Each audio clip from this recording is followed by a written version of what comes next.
This is the Turf Zone Podcast, your central information and news hub, bringing together professionals from turf associations across multiple states to share things to help you in your business.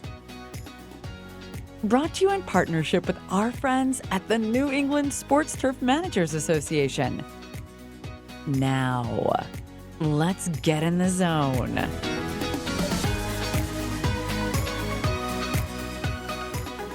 Welcome to the Turf Zone. In this episode, we feature an article titled Synthetic Turf, The Importance of Infill by Arthur Eddy, ASLA, Lead, AP. Modern synthetic turf fields are highly engineered systems that are made up of several components. When working in unison, synthetic turf fields can create a safe, high-performing athletic surface. Synthetic systems are typically made up of synthetic turf carpet, an infill, and sometimes a shockpad. This article is going to focus on the importance that infill plays in the turf system, how to identify issues, and how they need to be maintained. Infill is part of the ballast that weighs down the turf and fills in between the fibers of turf. Infills can be made from varying materials, whether natural, engineered, or recycled products. Along with the turf fibers, the infill is a component that directly interacts with the athlete. Infill can have an impact on how an athlete's foot reacts to the system, including energy restitution into an athlete's legs, impact on an athlete's lower extremity, and how a foot will rotate when making cuts. Appropriate infill levels can also impact the performance of a ball on the field. Infills are carefully mixed and matched with the synthetic turf carpet, depending on turf weight, stitch gauge, and fiber completing a system. During installation, systems are typically tested for safety and performance, including GMAX, head injury criteria, HIC, vertical deformation, rotational resistance, ball roll, and ball bounce. Because the infill is typically loose in the system, infill can easily be displaced. For systems to perform correctly, the infills need to remain consistent and typically require a half-inch or 12 millimeter reveal of fiber. The depth of the infill will be related to the original fiber length, so understanding the turf system including fiber length is important for understanding the infill requirements. To maintain surfaces that meet their original performance criteria, grooming on a regular basis can assist with overcompaction of infills and appropriate distribution. As a rule of thumb, a synthetic turf field should be groomed approximately every 100 hours of use. Unlike a natural grass field, a synthetic turf system does not reveal signs of wear, like turning brown, thinning, or signs of disease. Typically, when a turf field is showing signs of wear, it's already too late. A manager of a synthetic system needs to check infills on a regular basis.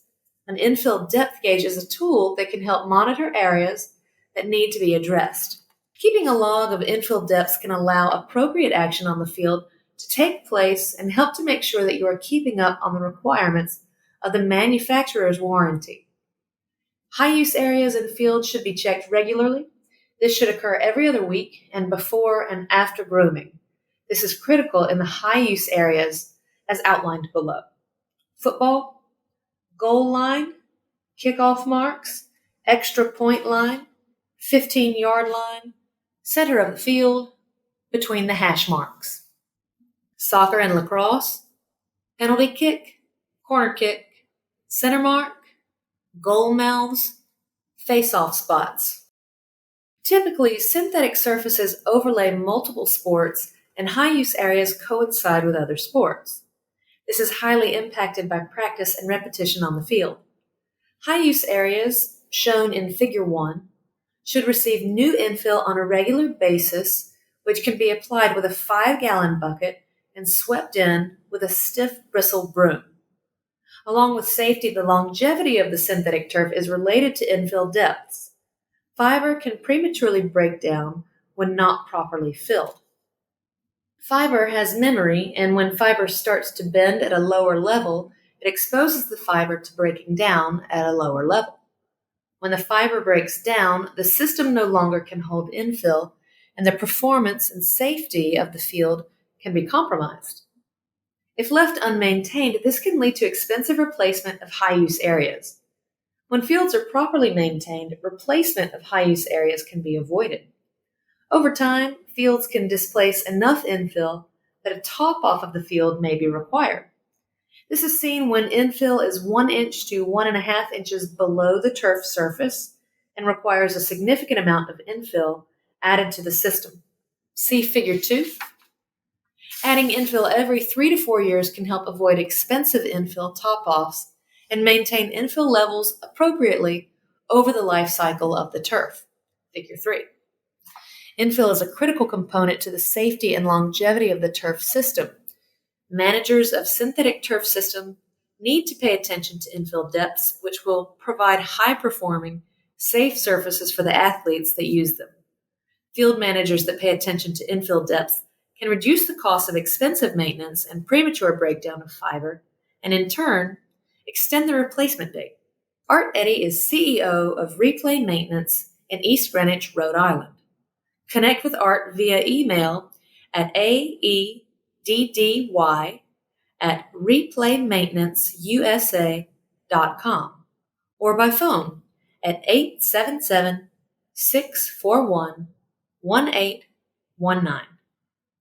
For all photos, figures, and resources associated with this article, please check out our show notes.